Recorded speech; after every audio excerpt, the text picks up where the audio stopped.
we are going to look at 3 types of circuit. And generally, if you should only spend time here if, let's say, you have covered the basics of circuits. So all the EMF, potential difference, drift velocity, resistivity, IV characteristic graph that we did the last round, then you come here.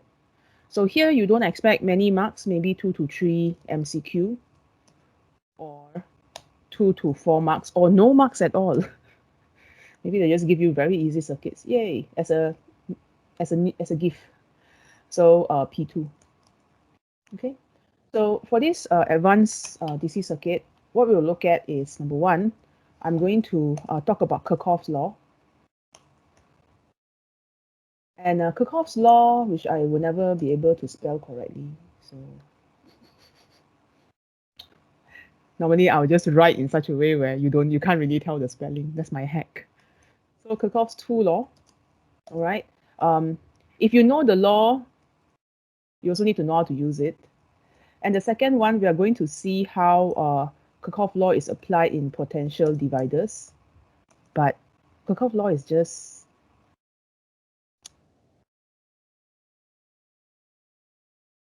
it's like the bling up version of V equal to IR. Meaning to say, if you understand the behavior of currents, it all came from Kirchhoff's law. It's just that we never explicitly tell you what Kirchhoff's 2 law is. So now we tell you law. Potential divider, then there is a request for potentiometer. Generally got problem 1.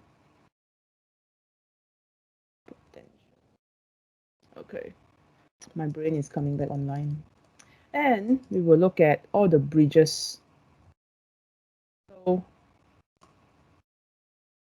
we're going to start with the first one, which is Kirchhoff's law. So the level 1 kind of Kirchhoff's law question, right? They will ask you stuff about what conservation does it apply. So generally, when I think about this law, I think about the conservation that is related to that law. So for Kirchhoff's first law, that we are looking at is conservation of charge. Because generally speaking, in physics, we have quite a few conservation in sciences, right? Because the material world has to make sense to your brain, okay? So if, let's say, you put in $1 into your wallet, and then you open your wallet, you have $10, then that is a magic wallet. So your money has to be conserved. The world has to make sense. So the conservation of charge works the same way. Whenever you see a junction, the current going in will be equal to the sum of the current going out. Okay, so sum of I in is equal to sum of I out. During exam, you write in full sentence.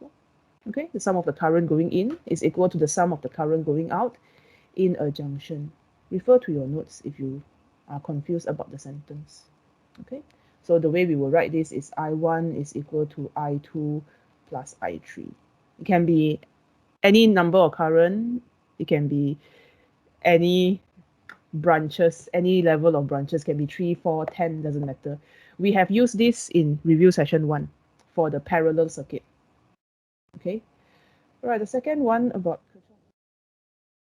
a bit is conservation of energy. We have also used this in the last review session. Okay, and this one, we look at closed loops. So closed loop here means any loop that you can identify. So this one can be quite helpful when you look at bridge circuits. So there's an example of Kirchhoff's second law in model paper, in the model paper 27. Yeah, 27. If you haven't tried that yet, go try. But go and try the whole paper lah. Don't try 1 question, 2 question like that. Why I review? Sorry, spoiler alert. Nothing. Go try. So normally, if let's say you look at the bridge circuit and you totally don't know how to brain it, then Kirchhoff's second law is the way to go, because bridge circuit normally comes with many confusing loops. Let me draw an example of a bridge circuit for you. Maybe your bridge circuit look like this. You have a resistor here, you have a resistor here, then you've got another resistor here and here. This one parallel means where got bridge, bridge here lor. and no current is 0. So there are many loops that you can do. Like you can obviously do this loop, you can do this loop, you can do this loop. Okay, or you can do one big loop. Okay, so whenever there's a closed loop, we will say that the sum of the EMF is equal to the sum of the potential difference across each component. So I'm going to apply this Kirchhoff law immediately now as an example, because sometimes students, they worry about the sign. So when you want to think about sign, you just ask yourself, is the energy going in the direction that you want, or is the current going in the direction that you want? Okay, let me adjust this. Let's see. Ding, ding. My webcam is a document scanner. That's why I always look, my complexion looks a bit weird. Okay, let's look at the Kirchhoff first law question. And then I'll do all the weird ones.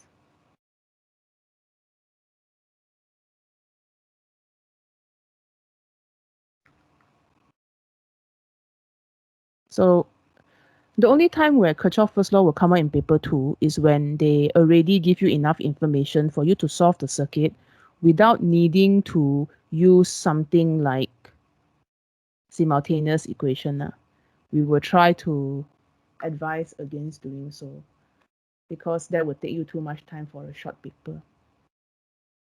Basically, if you do simultaneous equation in your AS, most of the time there probably there's an easier way. Okay, so I'm going to do this too.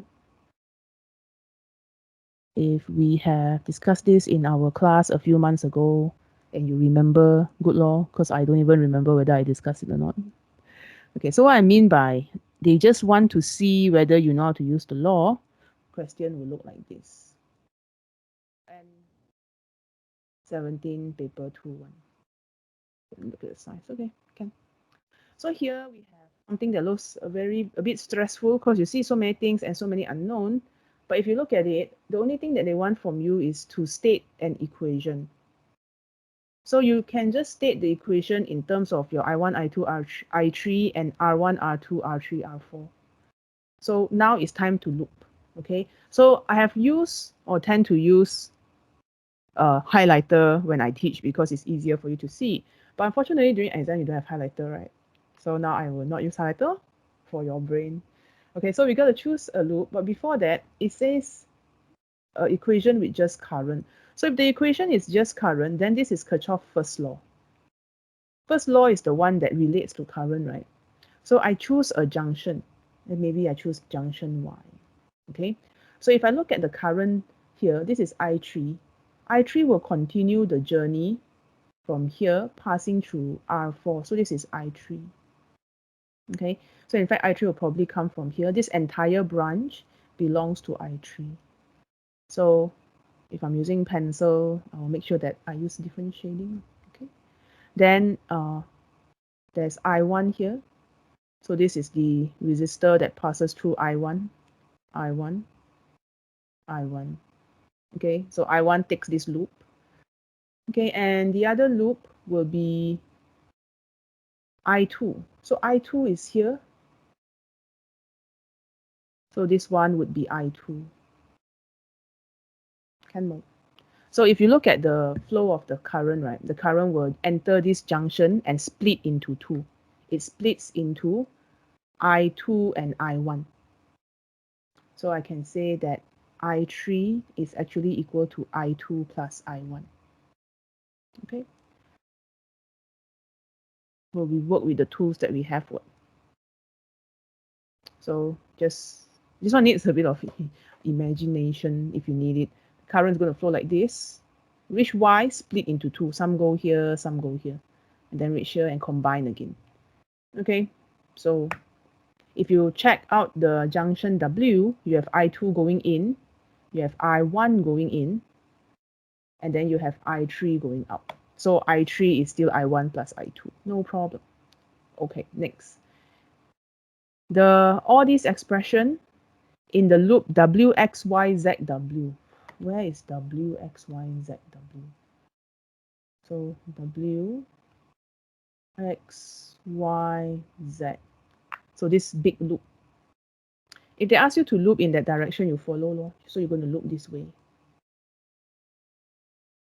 So in order to use Kirchhoff's second law, right, where you use sum of the EMF is equal to sum of IR, you interrogate every single component. You're going to ask them, are you following the direction of my loop? So is I3 following the direction of the loop? Yes. So this means the potential difference across this resistor is your I3 R3 lah. Because Kirchhoff's second law is sum of EMF is equal to sum of potential difference across every component, and then V equal IR. Okay, so we're going to start from here. So this is your I3 R3. We just continue the journey. Just enjoy the ride. Then we encounter E3.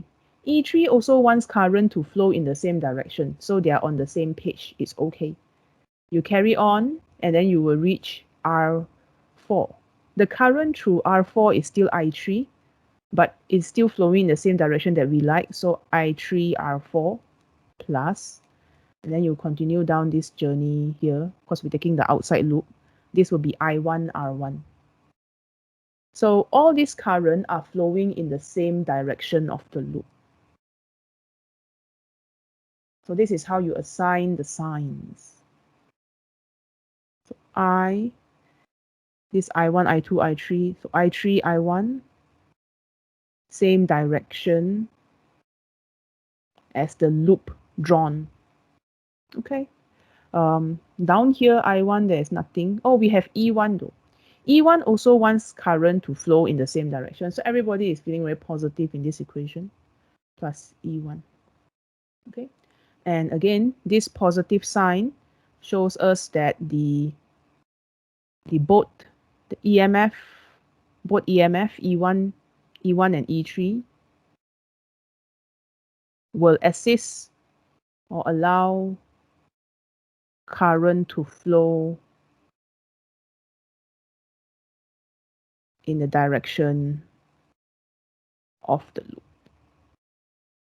That's why this one is also positive. Positive, positive. Okay, that's it. It's just one mark. And do you need to simplify, factorize? No need lah. It's physics. As long as your equation looks reasonably correct. If you go and rearrange into some weird thing, then the examiner will stare at it a bit longer. So this is good enough. If you want, you can factorize I3. You don't want, also can. It's okay. All right, so we repeat the process again for a new loop. WZ, YZ, WY. I'm going to use green color for this one. So you may have to actually rub this circuit several times if you actually need the visual. Y, Z, W, Y. So we're looking at this triangle. This triangle down here.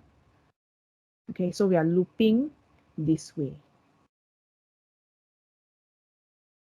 So if I loop this way, I'm still going to use the sum of EMF is sum of IR. So I choose a point and I start long. Maybe I start from the battery E2. E2 doesn't really agree with the direction that is being proposed, correct? Because we loop from W, Y, Z, W, so we loop this way. E2 be like, I don't like this direction. I want current to flow in opposite direction. So E2 don't agree with you. You put negative E2. Okay, so you continue on, and then you encounter I1. I1 that flows through R1 is still in the same direction that we like. So this one, I'm going to put this one as I1, R1 because it's same direction. Continue the journey, you encounter E1. E1 is in the same direction as well. So the battery will flow out of the positive terminal of E1. That's why E1 gets a positive sign. Okay, and then you turn one round, go back, almost reach to E2. But before you reach E2, you encounter R2. The current flowing in R2 is going against the direction of your loop. You are looping in this direction, but the current is flowing in the opposite direction. So you get a negative sign, negative I2, R2. Okay, so these negative signs shows us, for this one, this is a very classic example to just illustrate how to assign sign.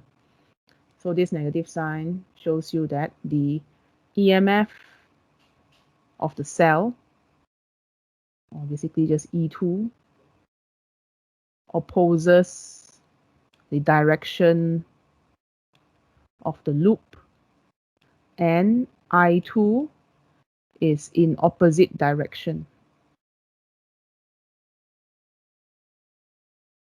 of the loop. So the whole idea is, we are friend or not friend? If we are friend, same direction like E1, I'll give you a positive sign. If you are not friend, like E2, then we'll give you a negative sign. Because you need energy, right? You need extra energy to push current through this E2. E2 will try to push current down, but E1 is going to have to now provide energy to push the current against E2. That's why you have to minus these two things. Okay, so and rearrange, you can write E1 minus E2 is equal to I1 R1 minus I2 R2. Don't rearrange also, never mind. So this is what I mean by not many marks lah. Okay, so in the off chance where you definitely need Kirchhoff law to solve the question, besides the basic idea of V equals to IR, is the one in FM18. By the way, right, if in a rare chance where they ask you to solve these equations, right, they have to give you so many values of R and I and EMF such that you form one equation you immediately can solve already. Okay, so if let's say you are doing other boards A-level questions where their A-level paper is longer, what they could do is you may need to solve a system of simultaneous equation in terms of I. So you see equation 1, you have I3, I2, I1. Equation 2, you have I3 and I1. Equation 3, you have I1 and I2. So you will need to use some simultaneous equation or a system of matrices lah. But that one is later lah. Okay, so for A-level, if you need to solve simultaneous equation, it's probably some information you're not hiding well. The general trend. Okay, so the other type of Kirchhoff law questions would be from that if you know it, your life would be easier lah. If not, the circuit is a bit hard. This one is from FM18 paper 22. And again, if there are multiple batteries and multiple loops, then only we bring out the Kirchhoff laws. If not, you go and bring out other Kirchhoff law question, then it's just like, why? Why do you use something complicated to solve something relatively straightforward? Okay.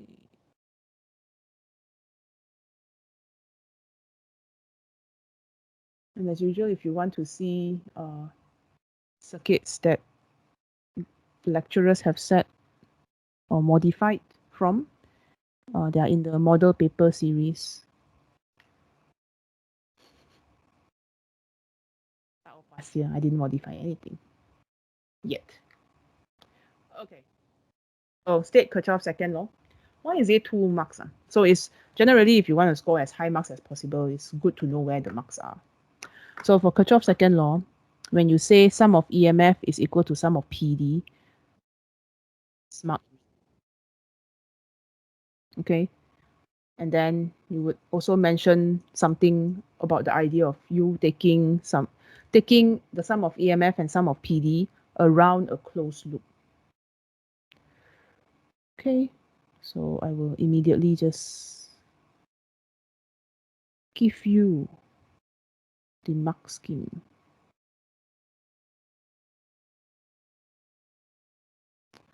So because sometimes people always ask me, can I write the equation? Cannot.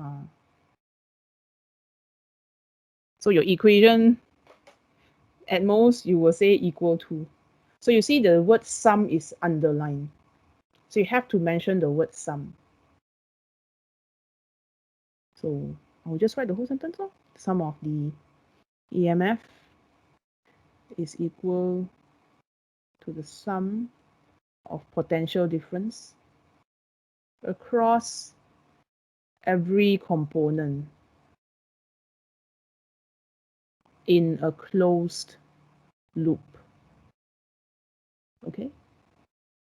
So if they already hint, okay, like actually CIE here a bit sketch one. Sometimes they ask you to state the law, but you don't need to use it. So maybe it's just take it as a suggestion. Maybe I can use it. Maybe, don't know. Okay, so two batteries, each of EMF 6 volt and negligible internal resistance, are connected to 3 resistor. Okay, sure. Resistor X has a resistance of 4 ohm. Y has a resistance of 1.5 ohm. Okay. R is a variable resistor that you can change until the voltmeter in the circuit reads 0. So this is a very important information. If the voltmeter reads 0, right, you look at the connection of the voltmeter. This is point A, this is point B. This means VA is equal to VB. Just so you know. Calculate the current in the circuit. So if VA is equal to VB, right, there's no current here. One. That means the only way for the current to flow is the outside loop. Okay, but if you take the outside loop, okay, I'm gonna use the highlighter now. If you take this outside loop, do you see a problem? I have two unknown. Whenever I have two unknown, I cannot solve the equation. And then I need another equation. And normally that would incur problems. And this is 1 mark. So I don't think 1 mark needs me to simultaneous equation anything. Too much work for 2 little mark. So what I need to do is I need to choose a different loop. Okay. So doesn't mean there's no current, you cannot choose the loop. So what I'll do is I will choose this loop. Okay, I'm going to choose this loop. Miss can loop here, man? Can.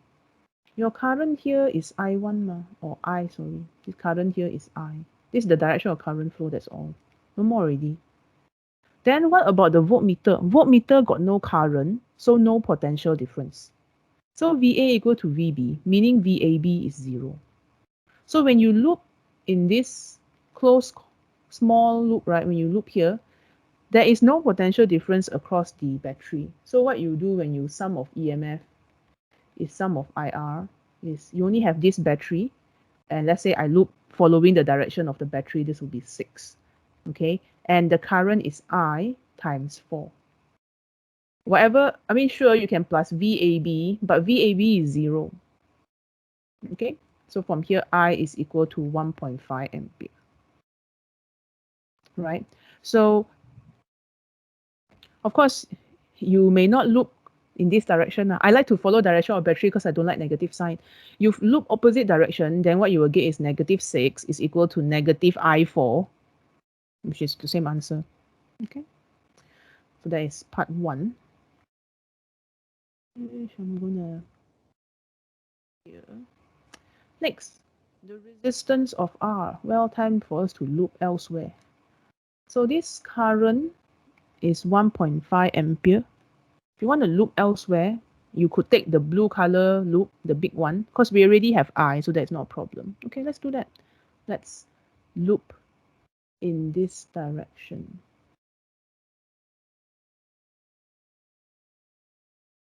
Notice how I like to follow the current, so that way I got more positive signs lah. Okay, it's just a trick. You don't want also can, you can go opposite direction, no problem.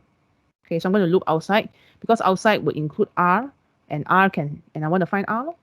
So again, I sum of EMF is sum of IR. Okay lah. So I start with the batteries first, okay? So I look at this 6 volt. 6 volt is obviously following the direction that I want. So this is positive 6. What about this other 6? Also follow the direction that I want. Very nice. So another positive 6. Okay. Then we have I times 4. Okay, so it flows through 4, 1.5, and then flow through R. It is the same current. So they are considered in series, right? Same current. So this will be 4 plus 1.5 plus R.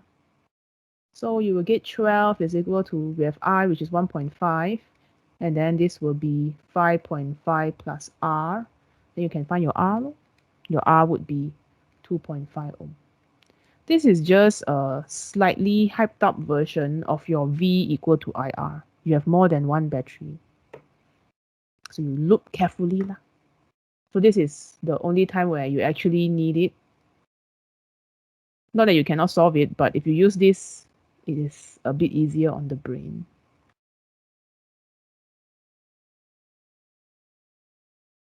Right, moving on. Resistors X and Y, so now we are back to familiar ground. See, 3 marks. Are made out of the same material. The diameter X is twice the diameter of Y. So dx is equal to 2 dy. Calculate the ratio of the average drift velocity. I is NAVQ. So we gotta decide which one is constant. Obviously, same material, so N constant. So this is constant. The drift velocity is not constant. Area is not constant because the diameter is not the same. Charge is constant. Let's consider current. Is current constant? Look at X and Y. X and Y have the same current. So the current is also constant. So declare first. I is equal to 1.5 ampere, which is a constant. Okay. N and Q are also constant. You declare this for the examiner. You also declare this for yourself when you have 5 minutes remaining and you flip in front to check lah. Okay. So everything else is constant, meaning I can say that constant is equal to A times V. Okay, this is for the people who struggle down with proportionality. All right, so I bring this one over. Maybe I will get V is equal to K over A. So from here, I will say V is inversely proportional. Inversely area. But area is equal to something pi d square. Pi d square over 4. So from here, area is proportional to d square. Can put it inside. Drift velocity is proportional to d square. So I can then take Vx over Vy is equal to bracket. The diameter of Y, why did I create so much space? Inversely proportional, so you flip the fraction. Ratio is your best friend, always, especially in circuits. Okay, what is the diameter of Y? I mean, I can just leave the dy here, and then this is 2 dx. 2 dy, sorry. Okay, don't forget the square. So you can cancel off the diameter of Y, and then you will get your answer as 1 over 4. But do not write answer in fraction. Please write ratio. Okay, again, whenever I see this, I should also always mention no fraction here. Only 2 to 3 SF. I'll keep saying it, okay? So you will expect some ratio somewhere in the paper lah. Can be any chapter from chapter 2 all the way to chapter 26. Answers final format should be 2 to 3 SF. Yes. Okay. Resistance R of the variable resistor is now increased. State and explain the effect of the increase of the resistance on the power transformed by each of the battery. Okay, this one is a bit dicey. So let me crop the circuit again so we can stare at it. We do have all the values that we need, or we have already calculated them because that was what the question desired from us. So if I look at this circuit, right, what I'm trying to do now is I increase this internal resistance. So this R increase. And state and explain the effect on the power transformed by each of the batteries. So basically your 6-volt batteries lah. What will happen to the power transformed by the battery? So think about a equation for power.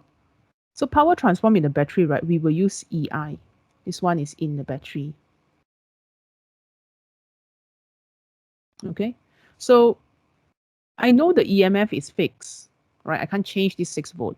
So the only thing that affects the power is current. So when resistor increase, what happens to the current? The current will decrease. Make sense, right? The resistance in this is because all these 3 things technically is in series now. All right. If you want me to redraw this circuit in such a way where you can brain, let me try. It's not needed to do the question, but the voltmeter is messing up with a lot of people's brains. So this is X, okay? And then we will connect to R. Okay, and then somewhere down here, we will have another battery in the same direction as the first one. They are actually friends, they work together. They want current to flow anti-clockwise. Okay, and then this one is side by side with your Y. And then they connect this way. Miss, where's the voltmeter? Actually, the voltmeter, we put like that here. So this voltmeter reading can be 0 or not 0, I don't care. The voltmeter, initially, they draw here. I pull the voltmeter and put opposite. Okay, the same thing. So now, just because the voltmeter reading is not 0, it doesn't change the fact that current will not enter the voltmeter also. Because an ideal voltmeter, unless it is not ideal and they tell you the voltmeter has a resistance of 1000 ohm, the ideal voltmeter has infinite resistance. So because it has infinite resistance, no current flow through the voltmeter. Unless stated otherwise. Since we are here, I should also mention the ideal ammeter, one to measure current, so we need all the current to enter, has 0 resistance. We want all the current to flow with no change in rate. Because if the ammeter got change in rate, means the ammeter slow down the current flow or slow down the charge flow, then that is a not good ammeter. Okay, anyway, back to the question. Don't worry yourself about the fact that we changed R and now there's a potential difference across these two terminals. There are some MCQ questions that really blow the brain one, remember? Where they tell you the voltmeter reading is 0. We'll do that one later, okay?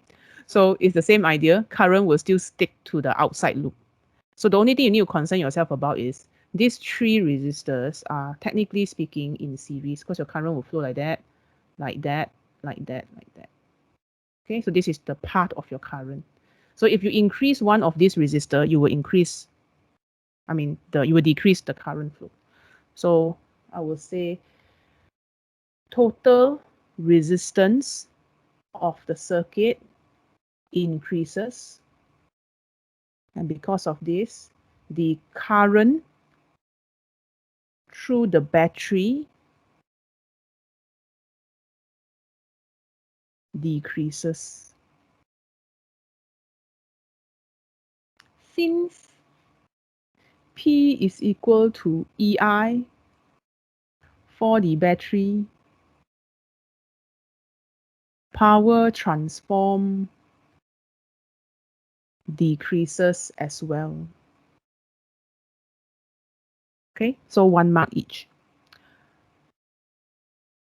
Let's consult our exam time good friend called the mark scheme. Okay, I'm going to paste it here now. Total circuit resistance increases. You notice how total is underlined? Because if you just say resistance of circuit resistance, circuit increases, which part of the circuit? So the word total is important.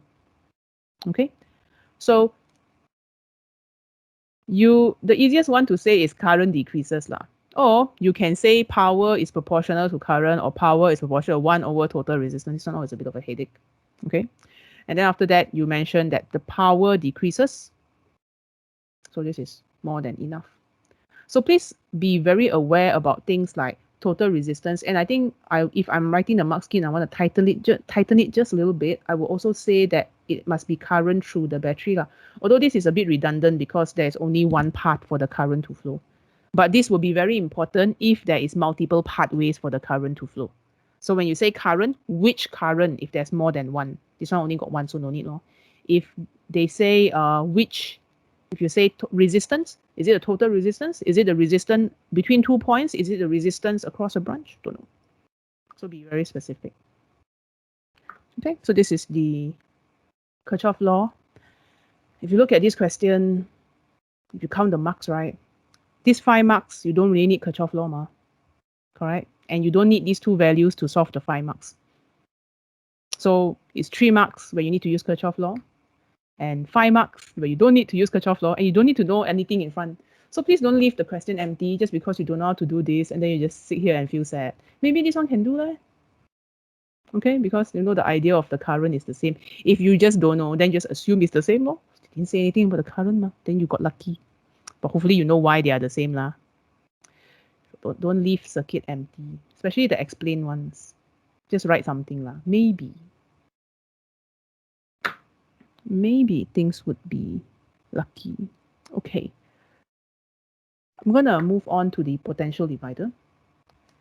And the potential divider questions, they oftentimes, right, will want you to think about the ratio or how potential difference changes across two terminals. Okay, so I'm just gonna jump straight into questions. And the potential divider, you will encounter it again in your A2. If let's say you're preparing for it. And yeah.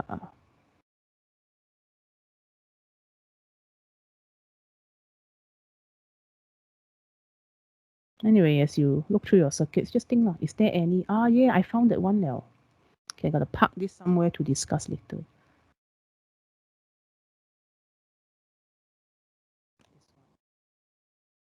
Okay, let me throw one side.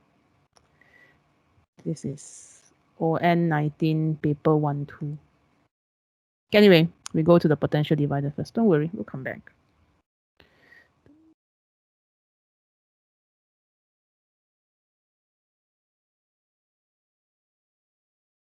So a potential divider normally, right, when you see a potential divider circuit, it would always consist of 2 or more resistors that are placed in series like so. So this question from May, June 19, paper 12, you will see something like this, okay? And it says that the galvanometer reading has a current reading of 0. So there's no current flow here. Here, there's no current flow. Meaning, here also no current flow.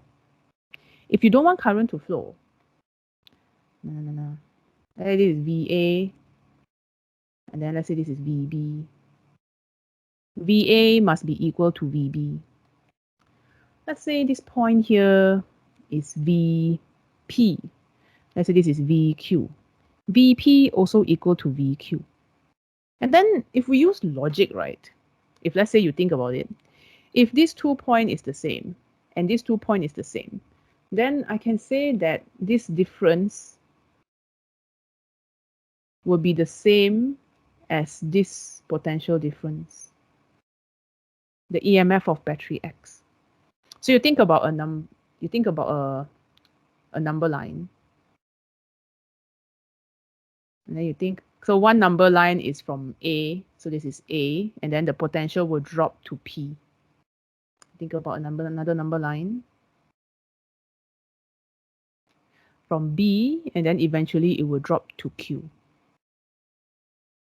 If these two numbers are the same, and these two numbers are the same, then the gap between them will be the same, because you minus both numbers. All right. So anyway, if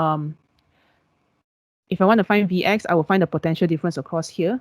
So now I consider the current flow. Where would current flow? Current will only flow here, out of this 24 volt, down to this 9, down to this 3, Gostan balik, reach here. This direction of current flow. And then you want to find the potential difference across the 3 ohm resistor. They will share at a certain ratio of 9 to 3. Because if you think about V is equal to IR, and the current is the same, because the current will flow through here, all the same current. So V is proportional to R. If V is proportional to R, then I can just use ratio law. So I can say Vx over 3, which is the Vx divided by this resistor, is equal to the total potential difference, which is 24, over 9 plus 3, or however you would like to do ratio lah. Okay, so Vx will be 3 over 12 times 24. So that would be 6 volt. This is potential divider.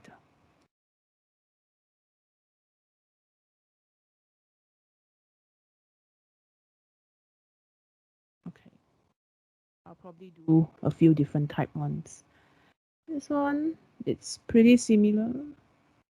We can look at it.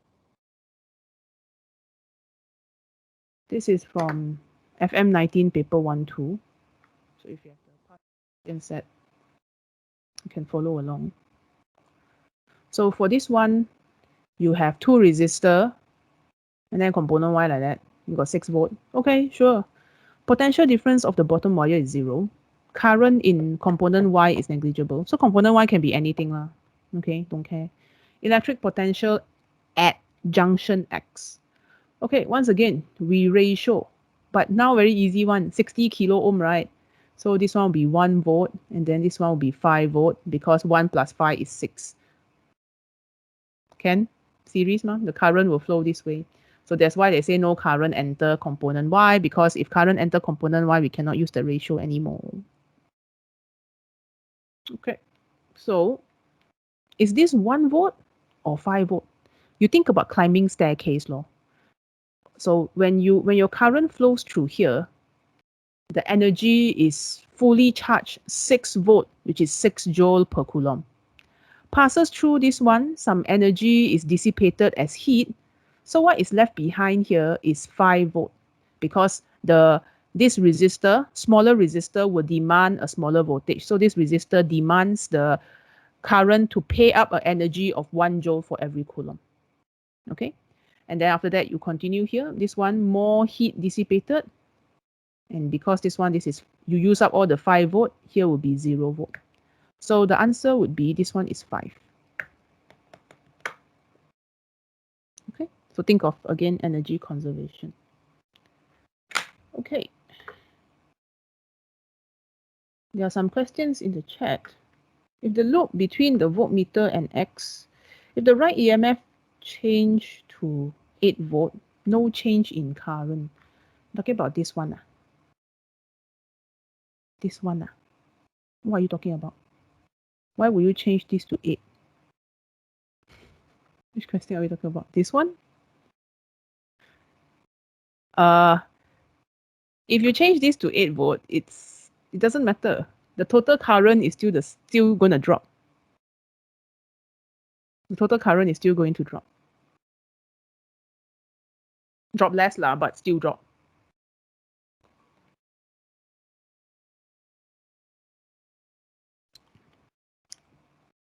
Okay, let's do one last potential difference with a graph. Gotta find a graph.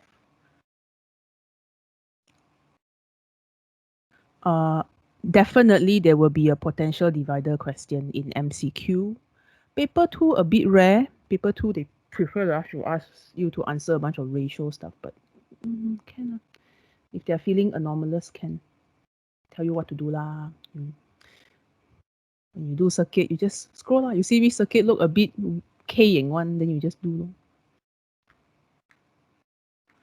This is also a potential divider. Whenever I see 2 resistor in series like that, potential divider. Oh, this is also a potential divider. I think I've most definitely discussed this before, because it's a combination of a potentiometer and a potential divider. Okay, I'll do that later. Let me go and find a graph. Graph.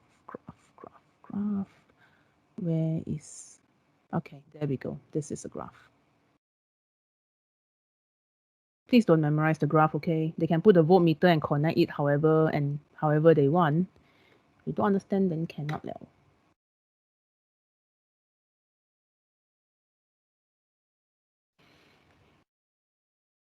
Okay, this one is from ON16 paper 12. Let me zoom out a bit.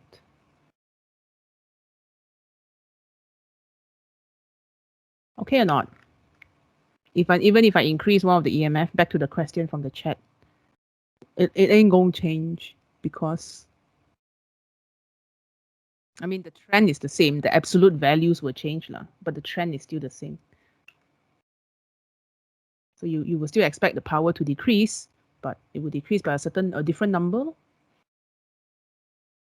Okay, so here we have a potentiometer, and then here's where people like, got potentiometer man? Aiya, when they draw like that, this P could be a wire, and then they just lazy to draw the wire, and then they draw a box. A wire where you can change the resistance by putting the connecting wire here. So if you think about your paper 3 that you have did in your exam, don't you have a bunch of potentiometer? You got the connecting wires, you can connect at different lengths. So same idea, you can connect here all the way to here. Okay, so this battery is 4 volt, and it says that the total resistance is 10 ohm. Okay, so the whole thing is 10 ohm. The whole thing is 10 ohm. Next part. The slider on the potentiometer is moved from X to Y. And the graph of voltmeter reading is plotted against the slider position. Which graph is obtained? Okay, so let's consider what happens when the slider is at X. So you put the slider at X. Put it at X, meaning now we will measure, because if you think about the current, right? Current will still flow like that, reach here, and then flow through here. So current don't care about where you put your voltmeter, current will still flow. So you connect this loop first, the current is fixed already. It's not going to change. But what is changing now is you are taking different potential difference. Okay, to make my life easy, maybe this one I put 30 ohm lah. Can? I don't know what this is. But wait, is X and Y the same? X and Y. Potential difference. Q is a fixed. Oh yes, it's the same. Very nice. So this is 10 ohm. So P has a resistance of 10 ohm and Q has a resistance of 10 ohm. Very nice. So they will share half. Okay. So this point is going to be 0 volt. 0 volt. This point is going to be 4 volt because it's the battery. Okay. First resistor going to use 2 volt. So when you reach here, you are at 2 volt. You decrease. 4 drop to 2. So Vx will be 4 and Vy will be 2. So you see which one is 4 drop to 2? The answer is A. Are there more confusing ones? Yeah, just go and find them to do lah. I can't do all of them because it's MCQ. Yeah, they'll all look okay to me. They're fine. Sometimes you will have, go and try lah. Go look at there's a reason why I go and put all the circuits together so that you train your brain. You don't know which technique to use, so then you have to test things out. But I give you a few tips, right? For example, this one also potential divider. It's just that now the ratio is, the 9 volt is shared between 4, 3, and 2. Go try this one. Okay, this question is from, May, June 15, paper 1, 2. Okay, so for potential divider, if you need to or want to try, it would be May, June 15, paper 1, 2, question. Question 36. We select potentiometer. Potentiometer is less popular than potential divider. Although essentially speaking, they are the same thing. But students don't believe me when I tell them they're the same thing. One is continuous, one is discrete. Okay, May, June 14, paper 1-3, question 36. Feels like question 36 is always the hard question.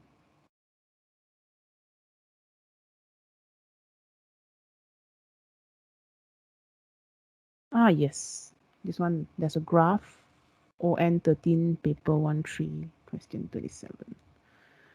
Okay, let's see if structure got Sure. May, June 15, paper 2-2, question 5. I won't do it because it will look the same. The working is going to look the same. So I'm just going to leave you to try those. Get back to me if you need help. And another one will be May, June 13, paper 2-3, question 6. This one got 3 resistor. This one is series transformed into parallel with some potential divider technique thrown in. So all of this is for potential divider circuits. So you haven't tried yet? Go try. Crash course. Okay, next, potentiometer. So the idea of potentiometer is simply I replace the resistor with a wire, a lot like this one. So instead of having this, I go put wire there. The classic potentiometer setup.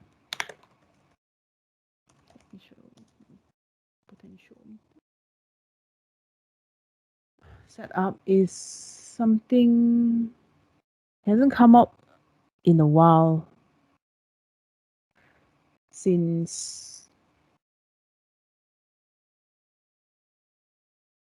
ON14. So I will do that. And then I will break down the concept that you need to know. So this one, ON14 paper 23. And then I'll modify the circuit. And then I will talk about the question from model paper.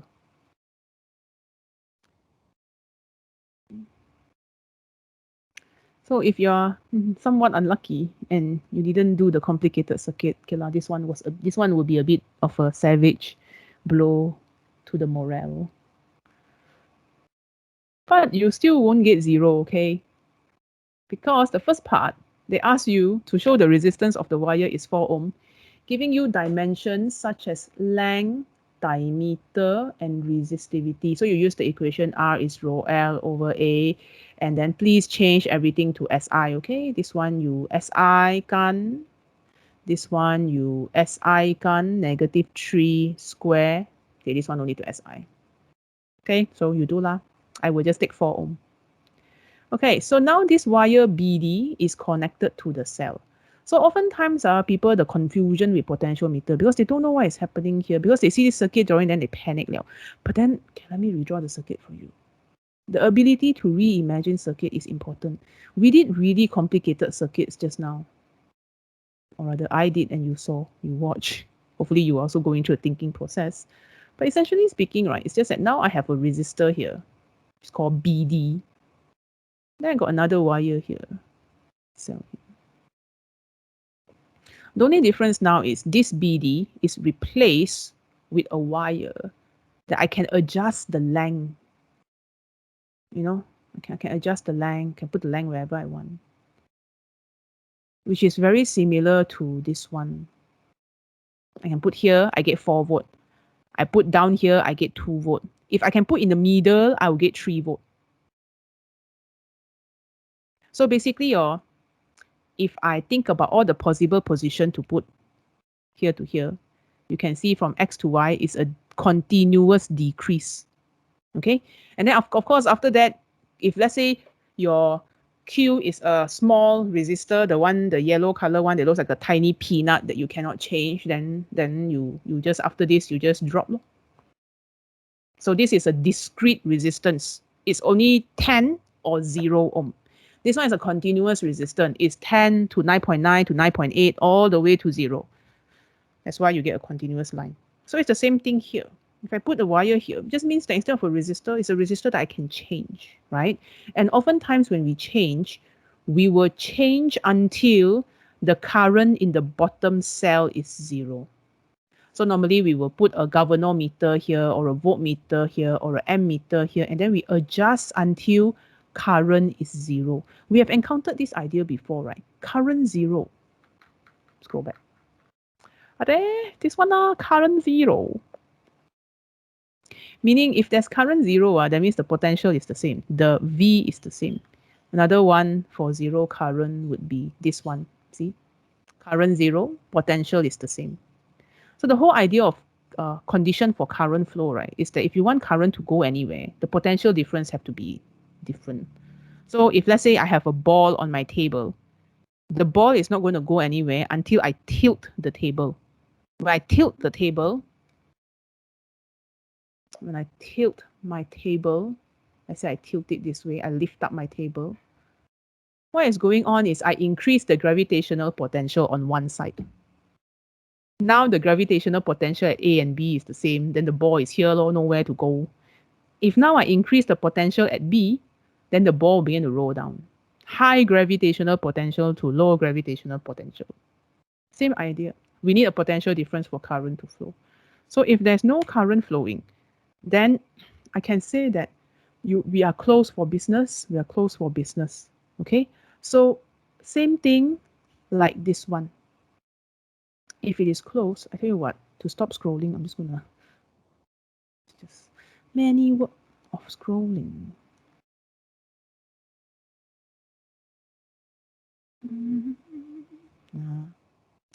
You see. This Vx and this Vx will be the same, meaning potential difference from here to here will be the same as a potential difference from here to here. If you cannot establish this, the question cannot start. Okay? Just like if you cannot establish these two Vx is the same, then you definitely cannot find x lah. What are you looking for? Okay? So this potential difference and this potential difference is the same. So then calculate the current in cell X. If these two potential difference is the same, where will current flow? Current is going to flow like this, my friend. It's going to come out from this terminal, and then it will flow through here, and then it will return back. That's it, no more now. Okay, so we assume balance length first, or ammeter reading 0 first, galvanometer reading 0. We will do later when what happens when it's not 0 lah. Now we take 0 first. So if you want to find the current, this I believe we should take the loop, the current in cell X. So it's this current. So I'm going to take the blue loop, okay? I Kirchhoff second law, the blue loop. Means need to Kirchhoff second law, man, only got one battery. Yeah, lor. So for this blue loop, the only EMF I have is 2. I'm going to use V equal to IR, which is also Kirchhoff second law. This is 2 volt. The current is I. What is the total resistance inside here? I mean, the current, I don't care where this jockey, the point C is. If the current is not allowed to go anywhere and can only flow inside this loop, then everyone gets the same current. Then every component inside here is in series.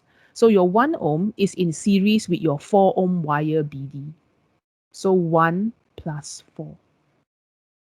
Because they have the same current, you see. Okay, so now this will be 2 divided by 5. And that would be 0.4. 0 ampere, because 2 SF. My friend.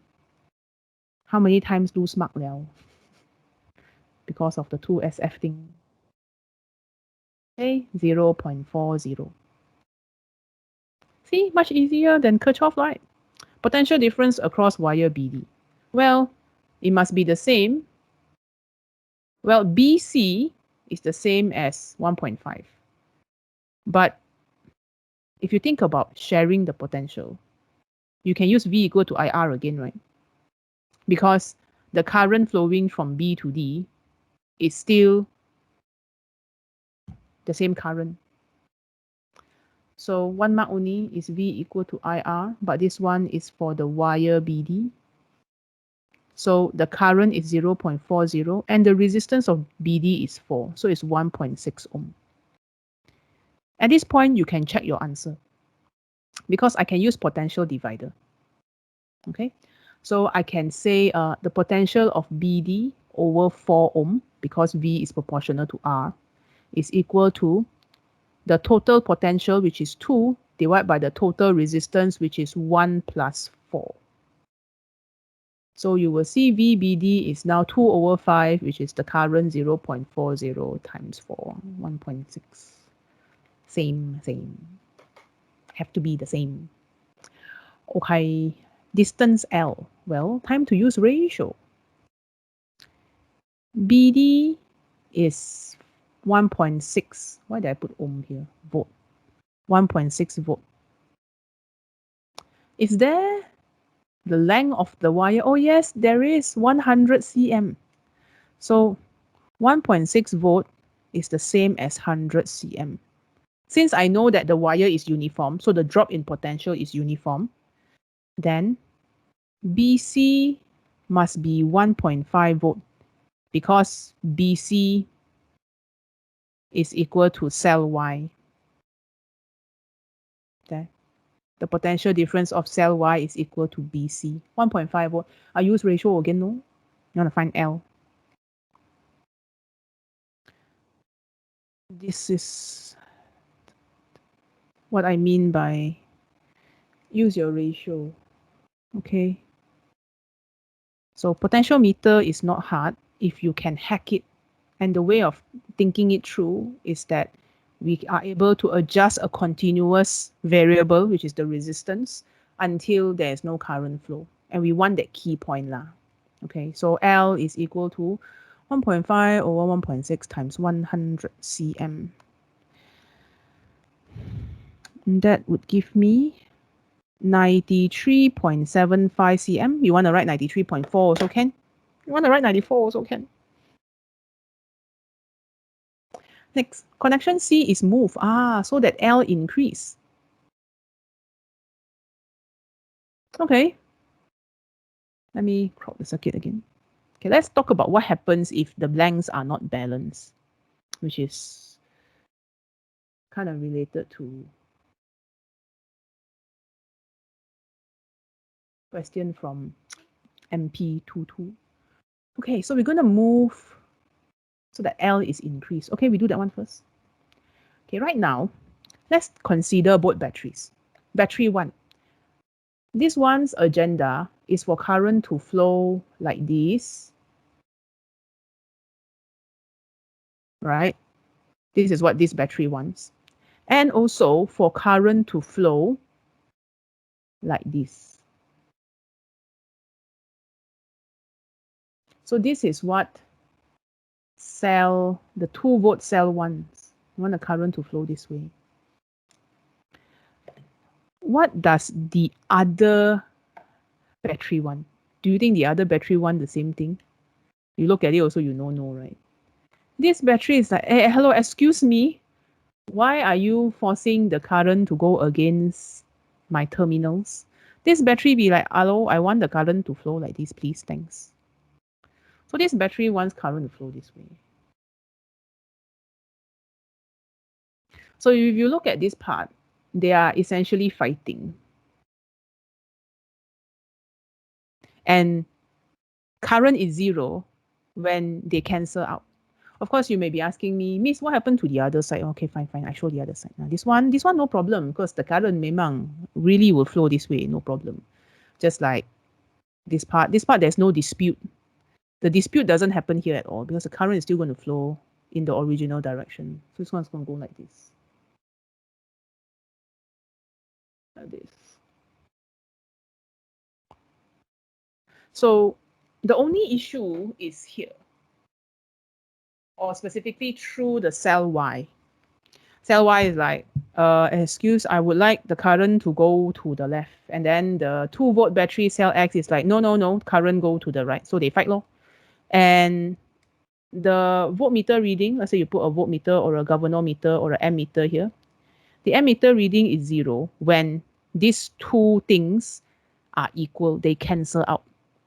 When the potential of BC is equal to terminal PD of Y, which is 1.5 volt right now, because there's no current flowing through. No current flowing through the battery. Okay, so what happens when there's current flowing through the battery? Let's say, for example, I increase the length. So when I increase the length, what I do is I will take this, hang on. Take my jockey C, and then I move it towards the part D. So my new position of my jockey is going to be here. I'm going to plant it maybe somewhere here. When L increases, it means that the potential difference of BC is greater than the terminal PD of Y.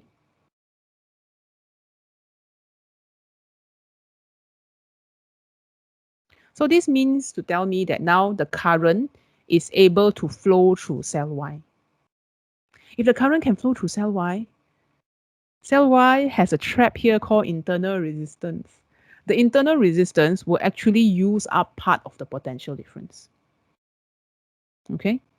So this internal resistance, let's say the potential difference is greater by 2 volt. I don't know, cannot be 2 because it's already 2. Greater by 0.2 volt.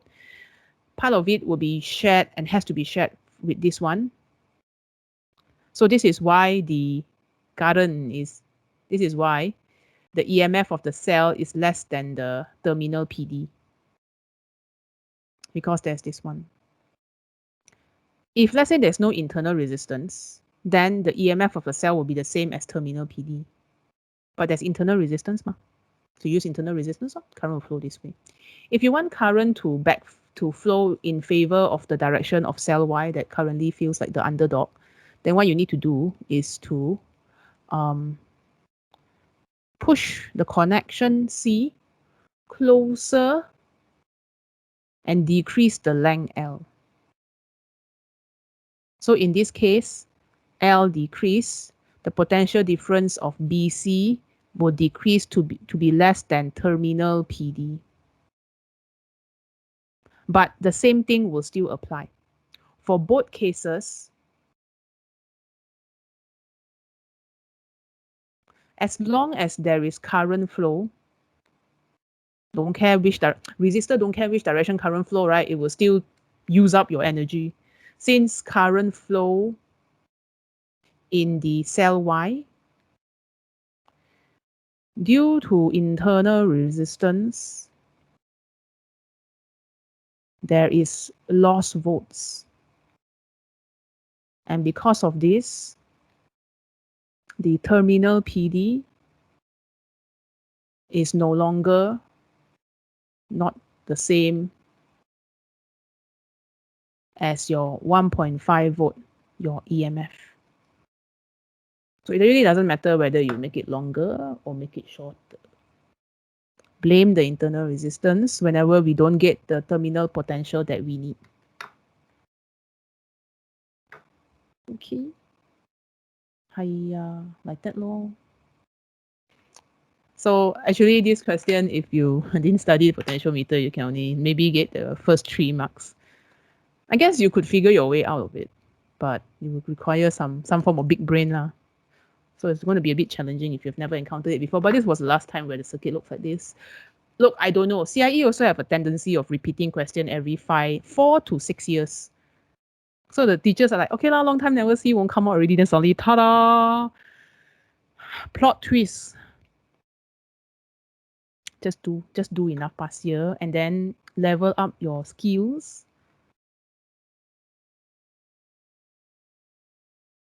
And hopefully you will be okay. All right, so the mark scheme answer that they expect from you is, I'm going to paste here so I don't have to write. Potential difference. You say cell Y got current lah. Not balancing EMF of cell. Yeah, not balanced. Not the same already ma, so not balanced lor. Okay, so there's energy loss or lost volts due to internal resistance. There's a certain trend, but it's not a general trend across everything. Okay, there's a question. If the current flow in cell Y equal to 1.5 or 0.5, need to use cell X minus cell Y. Okay, so if let's say you know the length, right, you have to loop already. It's going to be a pain. You have to loop here, or you have to loop here.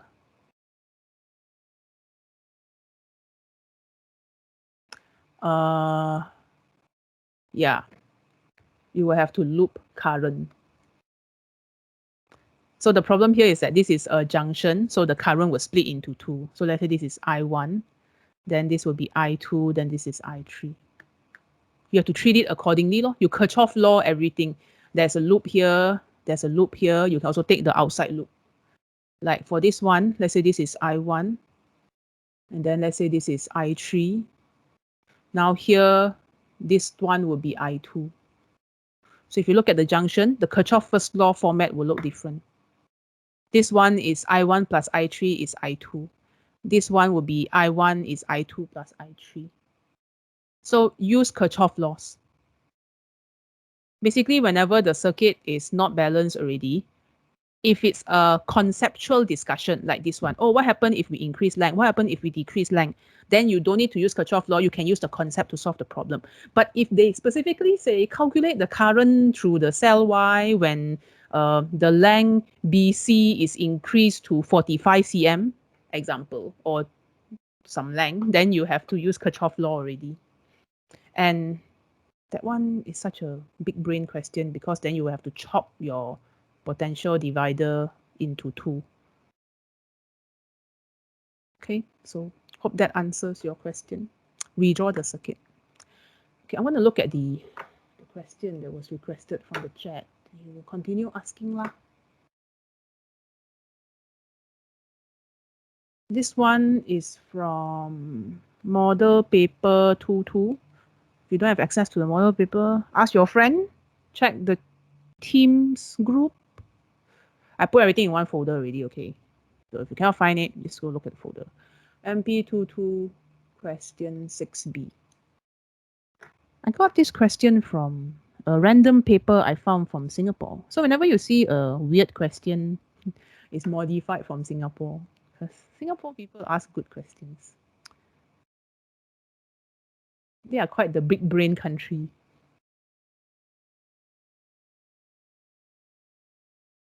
Okay, give me a sec. Okay, obviously there's a formatting error, but you know, I'm not that good at formatting stuff. It's fine. Right. Okay, here what we have is a potentiometer. Okay, very standard, no problem. It's almost identical. There, see, almost identical. It's the same. Okay, so the EMF of the cell is indicated and galvanometer shows null deflection. Okay, once again, same thing, balance length. Because no balance length, very hard to calculate lah. Then this whole setup becomes not important now. The resistance wire AB has a length of 150 cm and a resistance of 50 ohm. Okay, so this is an anomalously long wire, but no problem. 150 cm, 50 ohm. Resistor R1 has a value of 1 kilo ohm. Okay, very big, this resistor. Potential difference per meter along the wire AB is 1 volt per meter. Calculate the value of R. So I know this is 1 volt per meter.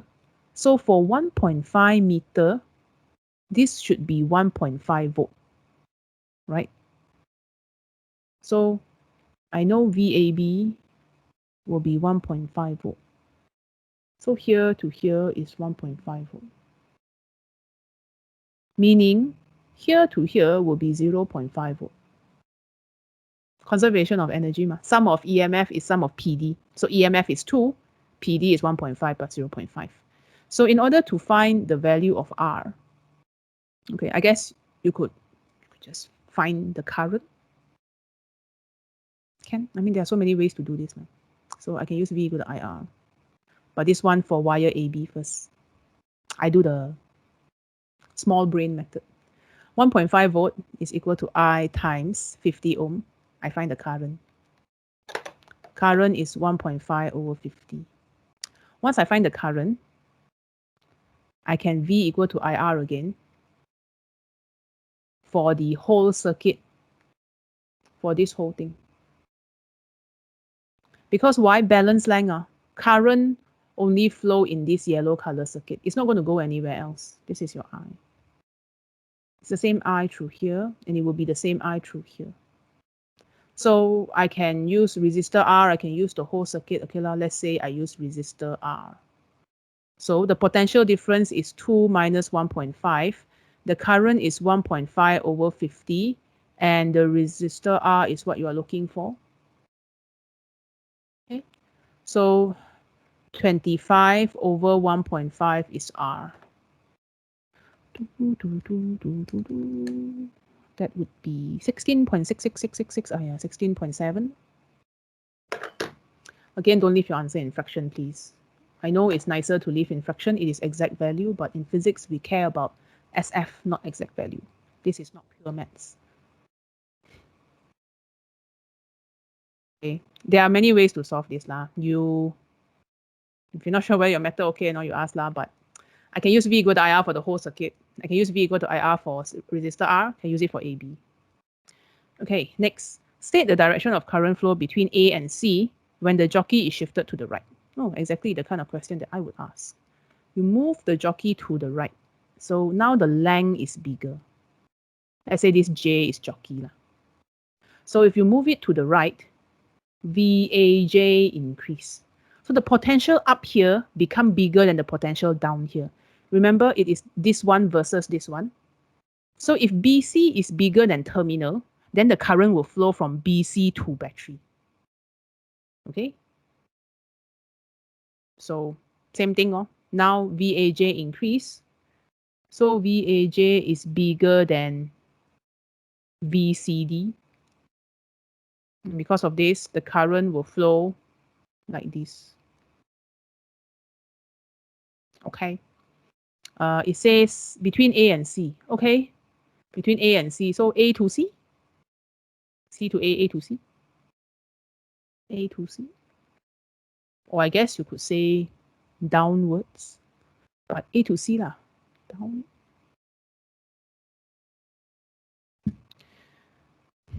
Okay. So state and explain what happens to the balance point when a thinner wire of same length and resistivity is used. When we use a thinner wire, same length and resistivity. That means the resistance will increase, right? I'm going to write that one down first. Thinner wire. From R is rho L over A. A decrease, right? No, wait. Thinner wire A decrease. R increase. So in your sentence, right, what you should write, this is what you think. But what you can write is thinner wire means resistance of wire increases. If resistance of wire increases, it means that the potential difference of one here would be bigger than 1.5 volt already. Larger resistance means you need more energy, so more potential difference. V is IR. This one increase ma, this one also increase lor. Because AB, of course you can argue that the current decrease lah. Then I'm like, okay, can sure. Then I will do potential divider lor. VAB over the resistance of AB will be equal to, total is 2, we're not changing this, right? Over the total resistance, which is RAB plus R. So you can see that when this one increases, but this one also increase, which factor will increase more? The one that is a pure multiple, right? Because this one is diluted by the fact that you need to plus R. Or you very free, then you simplify this one until there's only one term in RB, then you decide lah. This term will decrease less, will increase less due to the plus R factor, this one here. So it's just, like I said, today we're doing advanced circuit, right? So it depends on your sense of numbers. You know, when you do enough maths, you will know that, or you just use logic lah. You got larger resistance, there's more energy being used, so there's more potential difference. Okay, so increase resistance of wire increases. So because of this, the potential difference, only 2 marks, so they're not going to require you to show that working. Your brain wants you to show that working, it's overthinking it. So the potential difference per unit length, since they already introduced that idea, per unit length of the wire increases.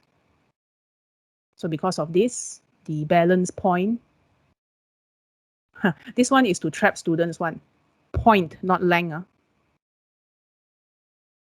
So the balance point is shifted to the left.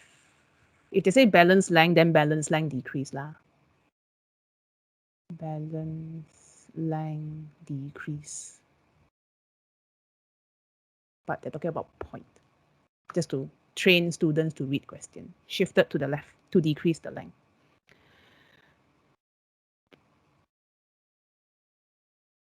I would suggest you don't write symbols unless it is stated in the question, like R.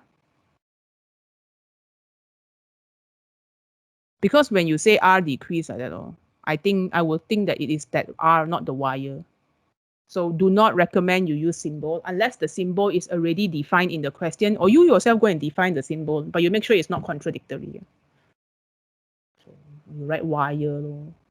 If you've already put like that, you might as well just write the whole resistance of wire. You just add another off. Do not try to avoid using symbols unless they are already clearly defined for you. So in this question, if you use R to describe the resistance of the wire, I will not give mark because R is this resistor, not the wire. Okay. So the potentiometer, right? The good thing about this potentiometer is I can change this resistor. And when I change this resistor, I can have different sensitivity across the wire AB. Okay, I can have different sensitivity across the wire AB. So if I want the wire AB to be less sensitive, then I need more potential difference per unit length. I can change this resistor, or like this question, I can change the dimension of the wire. So a lot of times, right, when you use your multimeter in the lab and when you turn the knob to adjust the sensitivity of the multimeter, maybe from 2 volt to 2 millivolt, you are actually changing either the wire that is being used or the resistor. There's a circuit inside that will auto find the balance length one. So if you look at the multimeter, sometimes the numbers, they jump very fast because it's very sensitive. So the circuit is struggling to find the balance length. Okay, we have automated this, but we also want to teach you how the basic setup looks like. That's why it's in the syllabus. Okay, suggested questions to do. Dun, dun, dun, dun. There are a few conceptual objective questions. I think one of it came out in your trials, and they seem to like to repeat their question so many times that everybody knows the answer, but not everybody knows why the answer is the answer. Why they do this, I am just... Don't ask me. I don't set the rules. Okay, so try. This is potentiometers. May, June 12, paper 21, question 5. If you haven't tried it, and then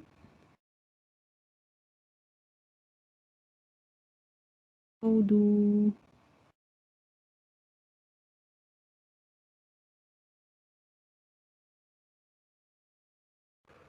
ON18 paper 12, question 38. This one is a concept question. So whenever you see concept question with a lot of sentences, you gotta ready your brain. Ready your brain for potential misconceptions. Okay.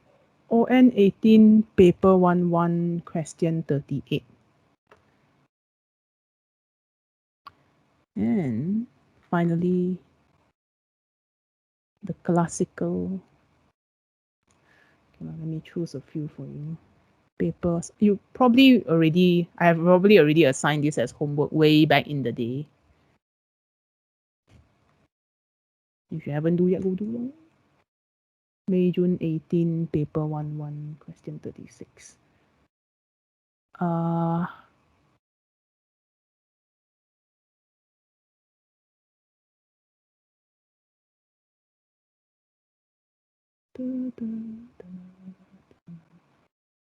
Where's the one with the thermocouple? Thermocouple, where are you?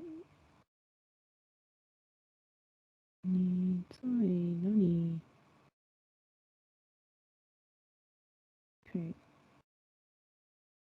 ON14 paper 11, question 36. This one got LDR. Interesting question.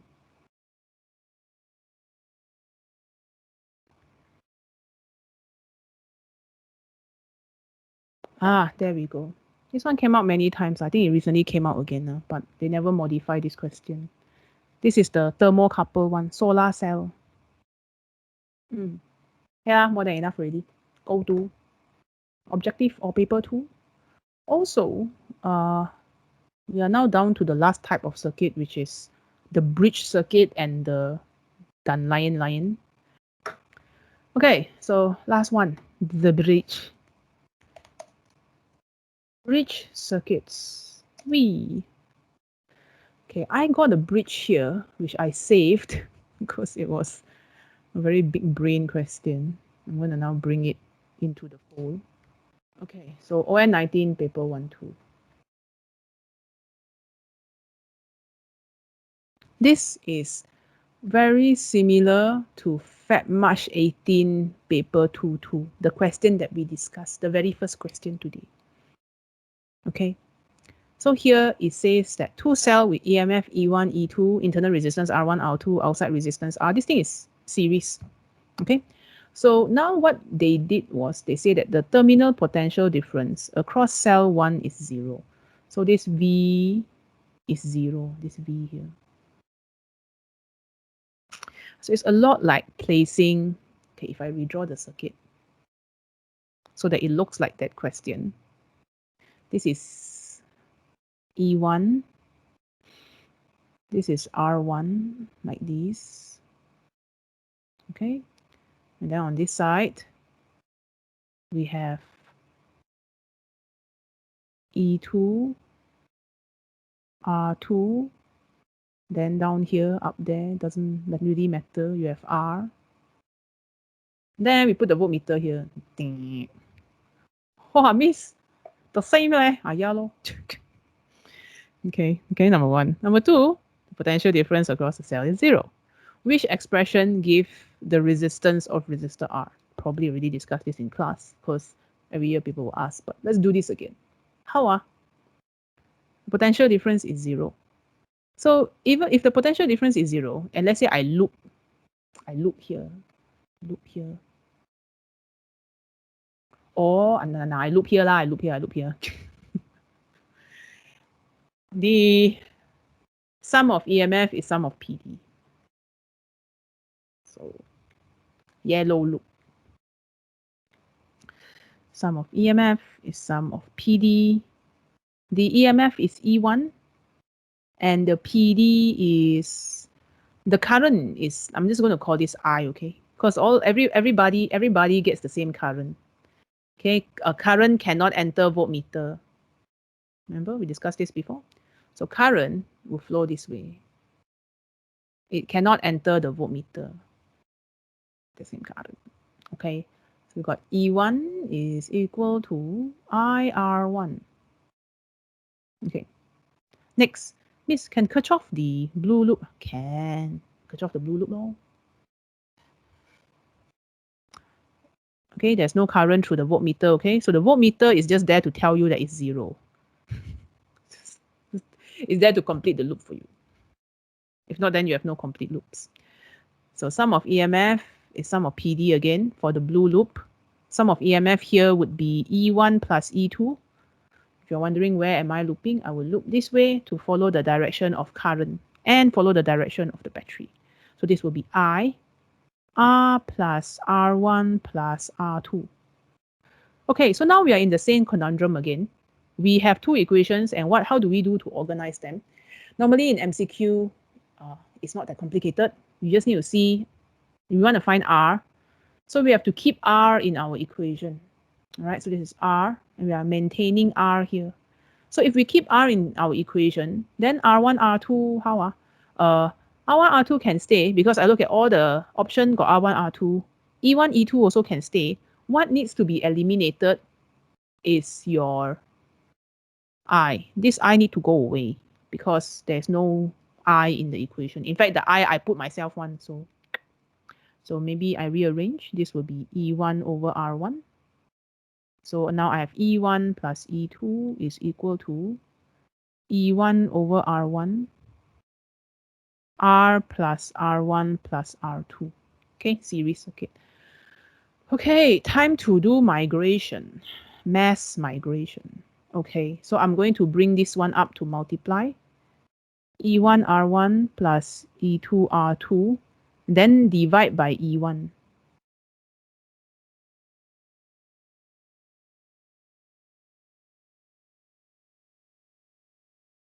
Right, so this will be then R plus R1 plus R2. You got to bring over and minus E1 over R1. Actually, would it be better if I multiply in? Would it be better if I multiply it in? Bring in the E1 here. Yeah, it's better if I cross multiply. Hang on, BRB. Multiply it in. E1R plus E1R1 plus E1R2. Yes. So the E1R1 is by, thanks by, and what I have left is E2R2 and E1R2. So E2R2 minus E1R2 is equal to E1R. And finally, we will have E2R2 minus E1R2 over E1 is equal to R. Got answer or not? 1, 2. Did I multiply wrongly? I did right. The R1. This is R1. Ding, ding. 2, 1 minus 1, 2. 2, 1 minus 1, 2 over E1. Okay, A. This is a question is properly difficult, okay? Because by the time you reach here, the amount of psychological doubt that you have is immense. This is what I mean by challenging. Not challenging like you don't know the stuff, but it looks like a format that is not common, not new to you. Then you may panic a bit. But don't worry. Most of the time, so you can do it one. You just need some time. And this is question 34. So if I'm a student, I'm like, I don't know how to simplify it through. Okay, next question. I'll come back again when I finish the whole paper. This is the kind of question where you want to just let things, give yourself time, but first finish the other parts first. Okay, I will do a few more different types of bridges so that you are not always intimidated. And you can, have they come out in MCQ before? No, not so much. Because, I mean, in paper 2, not so much because very hard leh. And very hard to award marks properly for the amount of work that is needed. Whereas multiple choice question has always been a free for all. Okay, so if you want to try a similar question as this one, but much easier because it comes with numbers, it will look like this. Ding. Oh, miss, the same. The same. Ah, yeah lah, but got number lah. Got number is easier to your brain one. This is from, this one you do yourself, okay? FM17 paper 1-2 question 35. This one you do yourself. Alright. I'm going to find the light bulb question for the people in the chat. Where is my light bulb? Ding, ding. Also, which questions that we can look at? Any questions you think that I should look at, you can also let me know in the chat. The closing round. Oh, yes, this one. Closing round of today's session.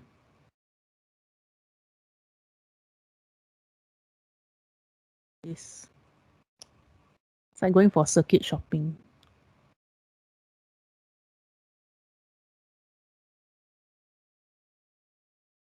I'm trying to find my lamp question. Where is my lamp? Oh.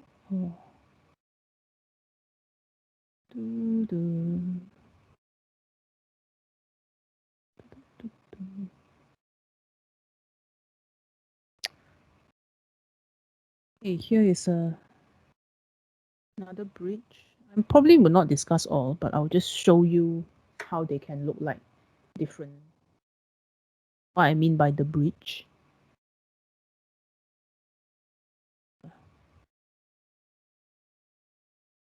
Ah, there we go. light bulb bridge?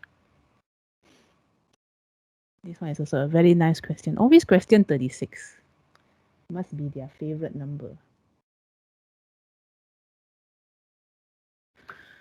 Okay, and the last time we had a circuit that looks close to a bridge, but I also don't really think it's a bridge, but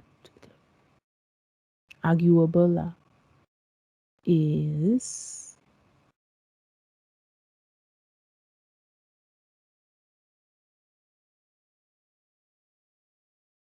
I think fairly recent actually.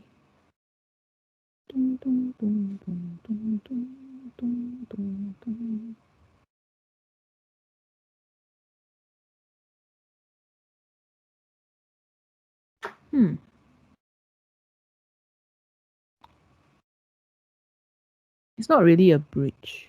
They just draw, I'll show you lah. They just draw like that so that it looks like a bridge. Dude, to have a bridge, I need to connect X and Y. So X and Y is not connected. Not a bridge, this is parallel. Two lamp parallel, two lamp in series, and this R and 28 in series, and then they're parallel to each other. This is not a bridge. So we haven't encountered bridges for a while in paper 2, simply because they're not easy lah, okay? All right, this one you go to yourself, okay? It's very similar to this, just with numbers. Okay, Meijun for, okay, this is a bridge now. I highlight the bridge now. This is the proper bridge now. Go connect at that one. Until you don't know, is there current flow? What is the current through the 40 ohm resistor? Okay, so let's think about the potential difference. Okay, so you can think about it in the perspective of Kirchhoff's second law, or you can think about logic lah, parallel. So this two is parallel because current can flow this way, ma. Sorry, this two is in series. So there's one option. Okay, the second option for current to flow would be like this, flow here, and then split down to this part of the circuit. You see? So these two are actually parallel, and now we are looking at the potential difference between this point. Let's say this is VA, and this point, let's say this is VB. So if VA equal VB, then current is 0.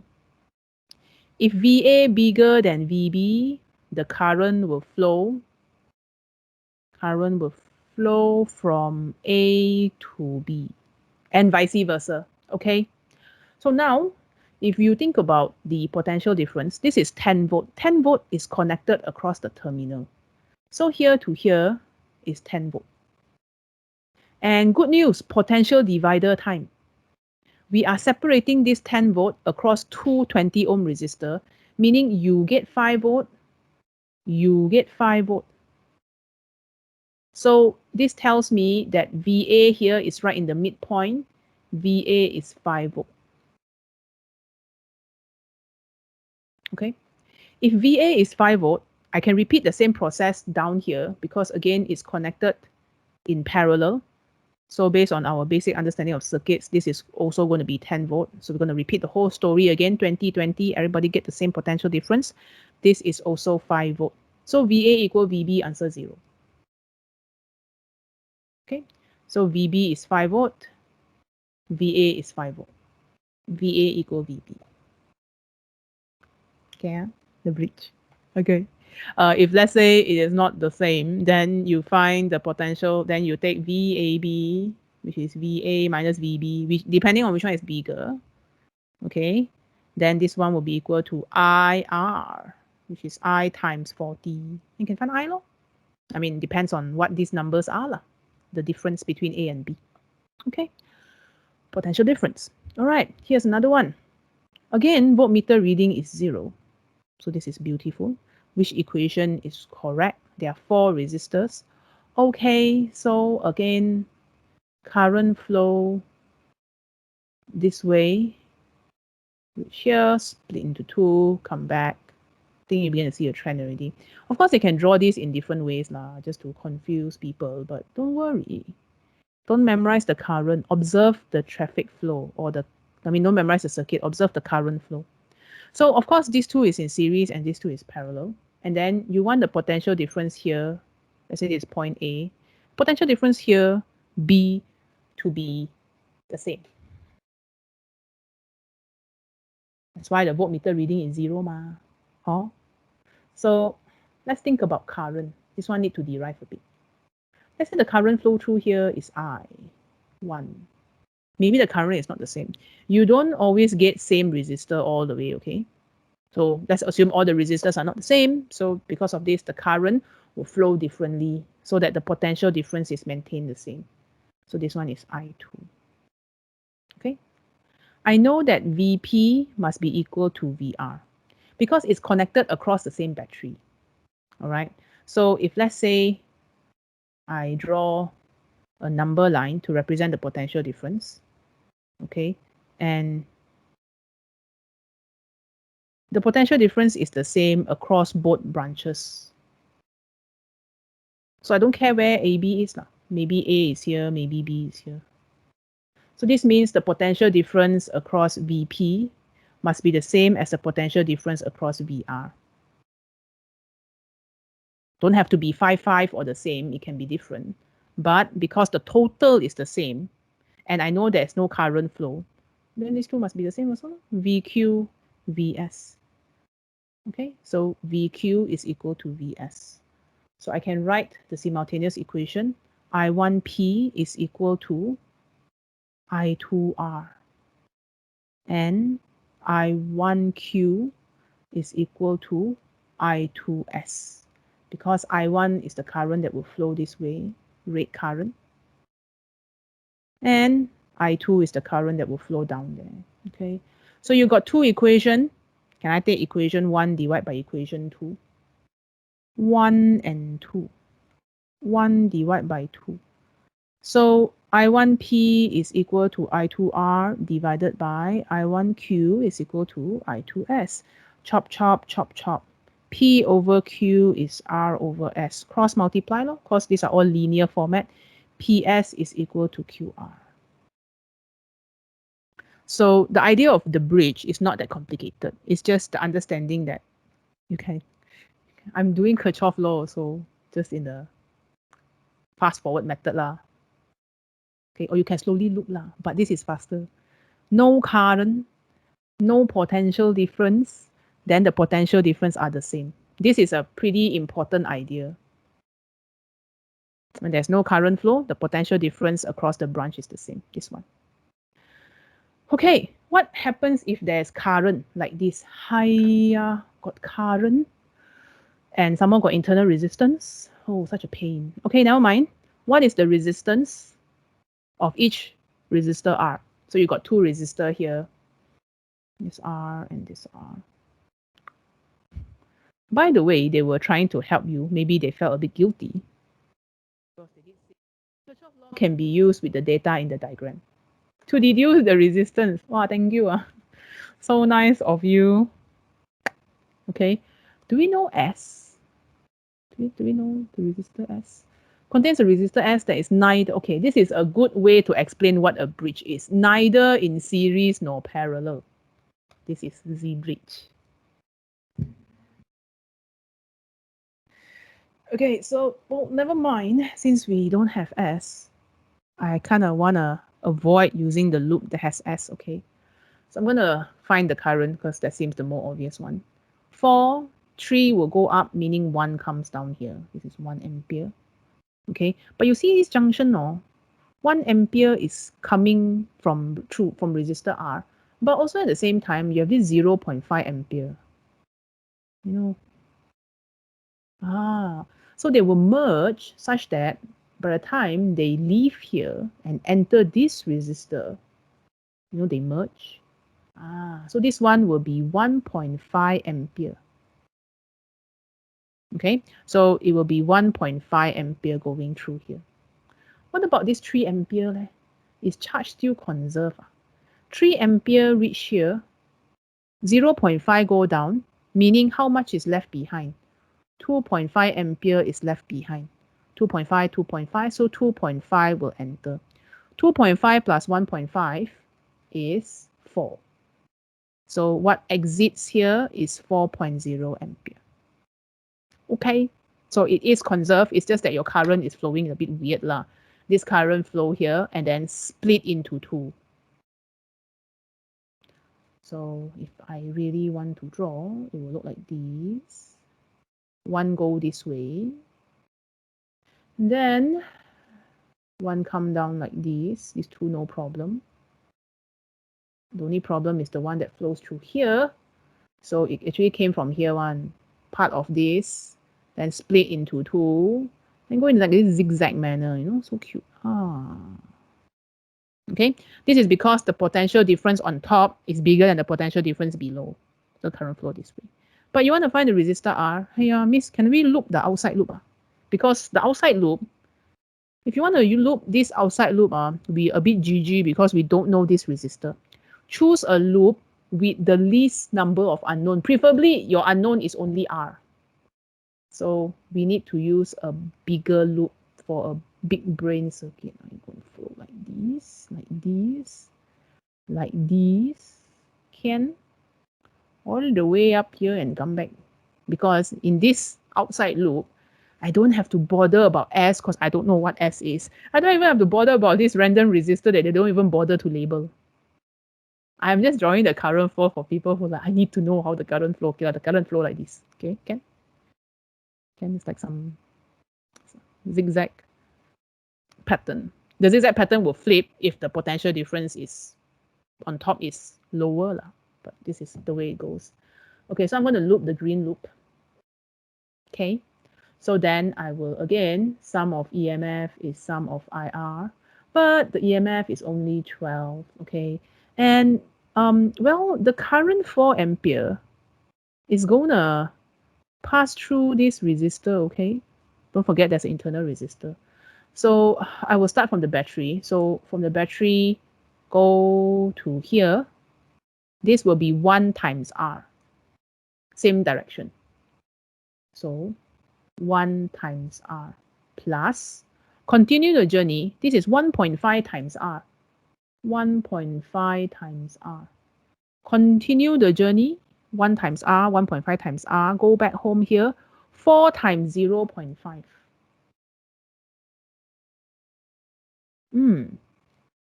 So 12 is equal to 2.5 R plus 2.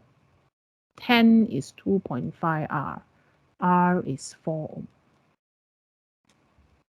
Okay, so the thought process, right, is will only make sense if, let's say, I explain it out to you. But the reason why they don't ask this type of thing in paper 2 is because how do I give you mark for the thought process? It's a very hard lah. I need to structure a question in such a way where you will still be given mark. So I may ask things like, find the current through the resistor, this second resistor R.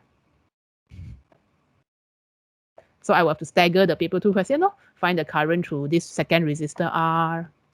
State the current through this internal resistance 0.5 ohm. Hence, using Kirchhoff's second law, or hence, taking whatever loop, find the value of R. So paper 2 is easier because we will guide you step by step. Oh, not sure. This one got current flow. Okay, this one. Once again, I choose this. If you notice, all their potential difference is the same. It's always some parallel connection through one battery. You see, one battery. This one is, tada, 2 battery. Hiya. Well, don't worry first. If it's 2 battery, then what will happen is here to here is 12 volt. Because this one is 12. And the friend here, this one is dun, dun, dun, dun, dun, dun, dun. Okay, so this one is sharing the 12 volt, right? And we can use ratio lah. This ratio is 5. Okay, this is 1 to 2. The ratio is 1 to 2. So this one, if I am good in maths, 1 to 2, double. So divide by 3. 12 divided by 3 is 4. So this is 4 volt and this is 8 volt. 1 to 2. Or you ratio lor. 12/100 plus 50 is equal to V/50. And you will find that V is 4 volt. Then the other one is 8. Can? I just go through possible combinations in my brain. Objective ma, no need to show working. It matters not how fast you do. I mean, what working you show. But if you need to write down some working to help your brain, go ahead. Okay, once again, we don't know R, but I know here to here is 8 volt. The problem with this is now here to here is 24 volt. But here to here still need to maintain 8 volt. These two have to stay the same such that the current reading here is 0. No current, no current. Okay, so if this is 8 volt and this is 24 volt, then I do 24 minus 8. 24 minus 8 is 16. Oh, the ratio now is not 1 to 2, it is 2 to 1. So if 200 you get 8, how much will you get 16? 400 lo? So this is the ratio. 1 to 2 for this one, 2 to 1 for this one. Okay, so always understand that whenever that's connected to the negative terminal, to make your life easy, this is always 0. From 0, you add 8, here is 8 volt. 8, you add another 4, here is 12 volt. Okay, again, here is 0 volt. 0, you add 8, here is 8 volt. That's why you see your 0, 0, no current flow. 8 volt, 8 volt, no current flow. And then you connect up here, you add another 16, this is 24 volt. So because resistance is proportional to potential difference, if the ratio is 2 to 1, then the resistance also must be 2 to 1 for the green side. For the blue side, if the ratio is 1 to 2, then the resistance ratio is 1 to 2, then the potential is also 1 to 2. Of course, if you go and connect this 12 volt here, got current flow lah, then the whole circuit will be thrown out of balance. They are not connected, so never mind. And I don't think they will connect that because that is 3 bridges leh. If they connect this, then you Kirchhoff law lah. You slowly turn inside lah. After you do all the whole paper, okay? All right, last one. Before I check the chat. This one, the student has an identical cell and identical lamps. The cell have negligible internal resistance. Okay, so one battery, one cell for normal brightness. What will happen when the student connect the lamp in a bridge like that? Neither series nor parallel. Oh, whole pain, so pain. Okay, chill first. Let's give numbers to help the brain. What's my favorite number? 12 lah. 12 is a perfect dozen. Okay, so this is the same battery, so this is going to be 12, 12. Okay, and to make my life easier, I'm just going to call it a 12 ohm bulb. Okay, so let's consider these two 12 volt, right? The terminal potential is connected here. So I can say, because there's no internal resistance, right? So here to here is 24 volt, correct? 24. And then here to here will also use 24 volt because, you know, parallel and all that. So 12 volt, 12 ohm, normal brightness. 24 volt, 24 ohm, normal brightness, these two. But what happens to the midpoint? The midpoint will be half of 24, so this is 12 volt. The midpoint here is half of this 12, so this is 12 volt. So current 2 will not light up. Now, okay, it's the same idea. We are chopping it right in the middle. If you don't put number, it's fine. Just know that you are stabbing it right in the middle. So if one side you get normal brightness, the other side also you get normal brightness, then in the middle, the potential difference is the same. Okay, so there is this question. Let me check the chat. If not, do some conclusion summary. For the lamp, is it common to see if potential difference across lamp increase, current increase, so the resistance of lamp increase? Yes, that one is a very common question. Just make sure that you know you know how to explain why the current increase lah. Normally, that would be questions that have IV characteristic graph one. So, for example, questions like, I think there was one with the IV characteristic one. I definitely have already asked that in your model papers, but if not,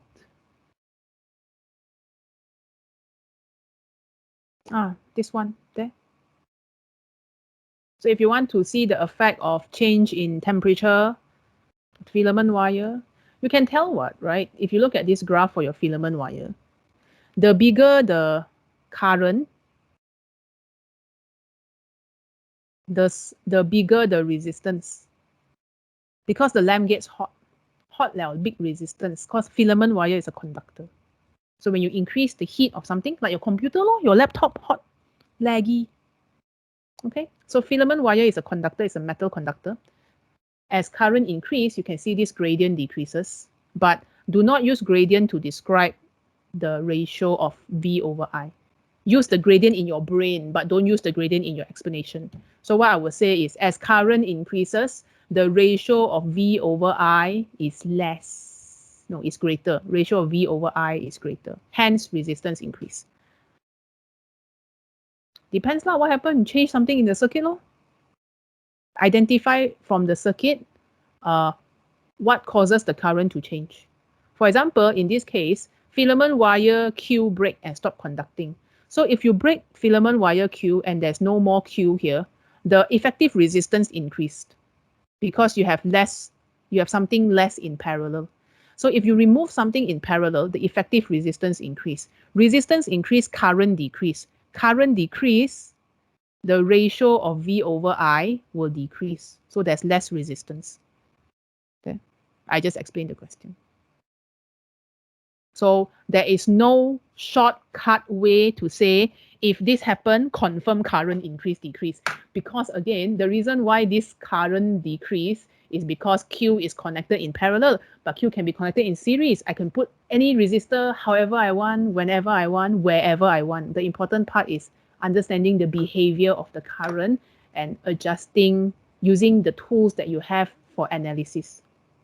Okay, so in a nutshell, right, if you want to do bridge circuits, they are very easy to spot in your MCQ. You see like that, some bridge one. You see, all I get just by looking at MCQ. So you can go and try some, but they probably will not come out in your paper 2. Unless the setter thinks like me. I can change this into a paper 2 question, but it's not common. So the tools that you have, okay, think about the tools. Let's talk about tools to solve unknown circuit question. Pause. Okay, that was a long lag. The filament wires in my computer is hot. Okay, so you have a few tools. Number one, using V equal to IR, okay, to understand the behavior of current in series and parallel. So you need to know how,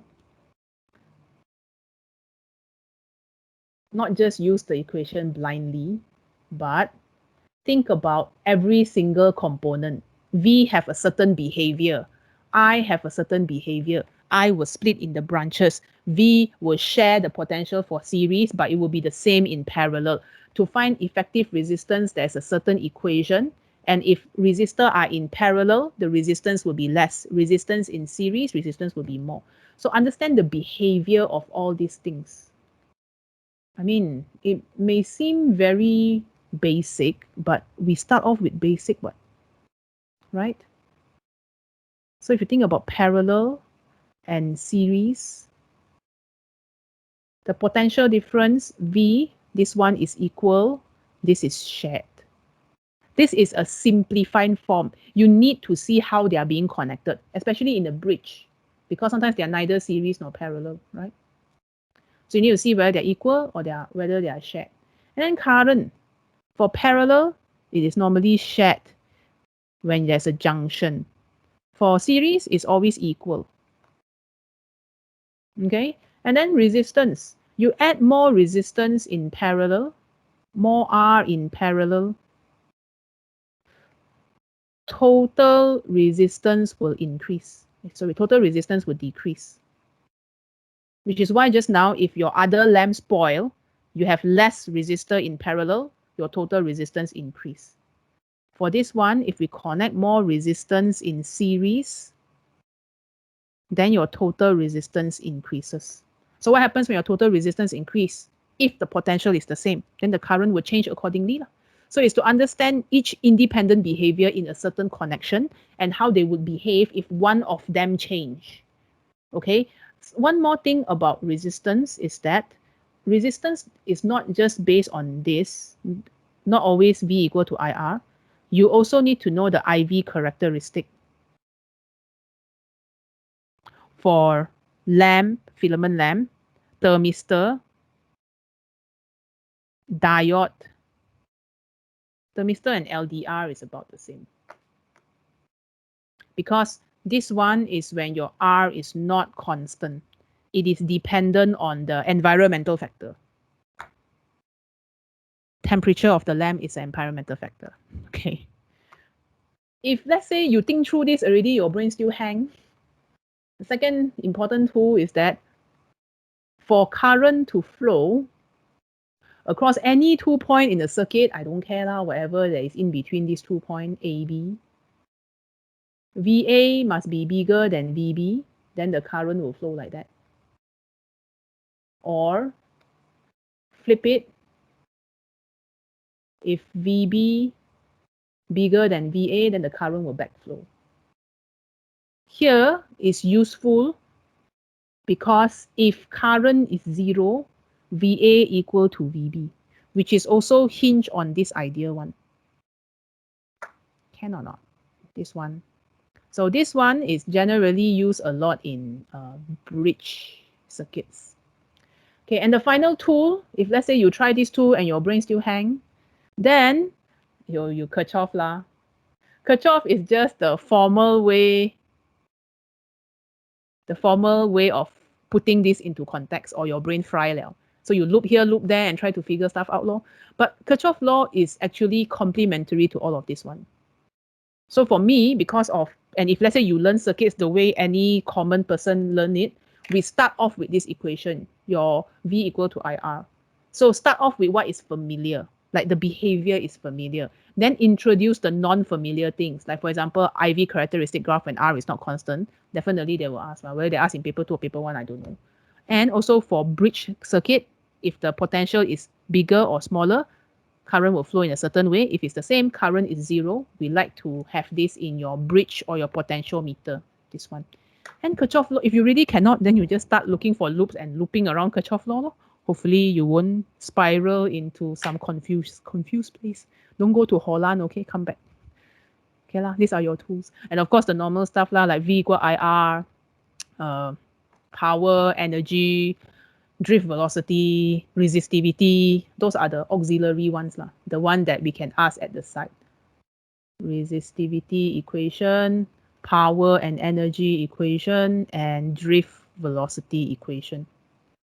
So we can plug this in as easy question to make the paper 2 not so stressful lah. Because if I just ask concept, then if cannot concept, cannot brain, then how? So think about using these techniques to solve a puzzle rather than memorizing behaviors. Because there's no, memorizing stuff. There's nothing to memorize. Okay, so I think that's all. Let's see the chat. If P is not a lamp, if P is not a lamp, then it's a different question, no? Okay. If P is not a lamp, I don't understand your question actually, chat. P is not a lamp, then you just analyze whatever that is happening lah. It can be anything, I don't know. You are just saying that, oh, I put P with something else. Then what is something else? If you don't tell me what that something else is, I won't be able to know what is going on or how to apply anything. Okay, so think of circuit, or especially the advanced ones, like something like this. Break it apart that way. In fact, this one also can, of course, answer the simpler circuits. Okay.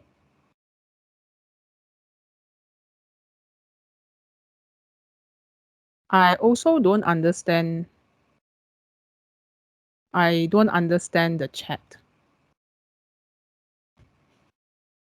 Is Q a variable resistor or P a variable resistor?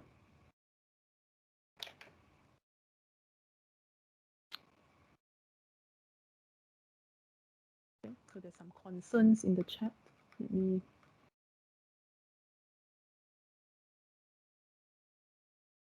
What talk? If you change lamp into variable, what's your question? Please ask question. Don't just give me one information and then you expect me to do what? What do you want me to do? What is your question? I don't understand.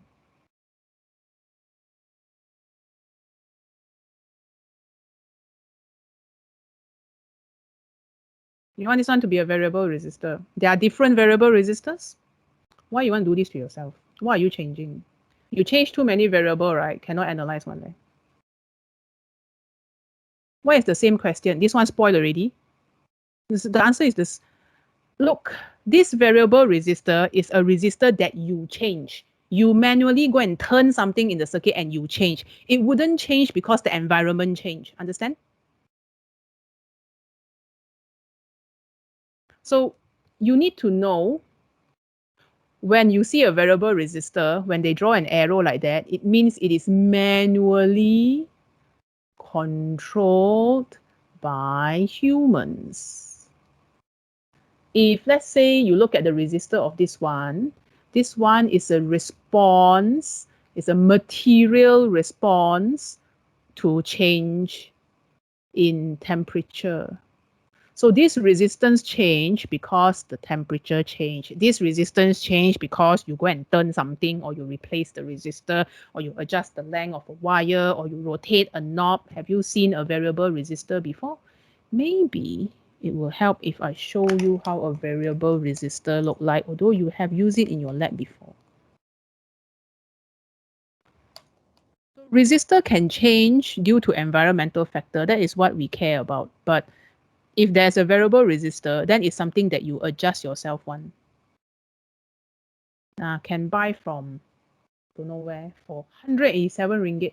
Like that one. So what you can do is you can actually slide this center part, slide it up and down to adjust the length of the coil. Then the resistance will change. Okay, so these are variable resistor. The cheap one that you tend to see will look like this, a few ringgit one. You can turn the knob to adjust the length. Okay, so these are all variable resistor, or sometimes we call a rheostat. It looks something like this. Have you seen this before?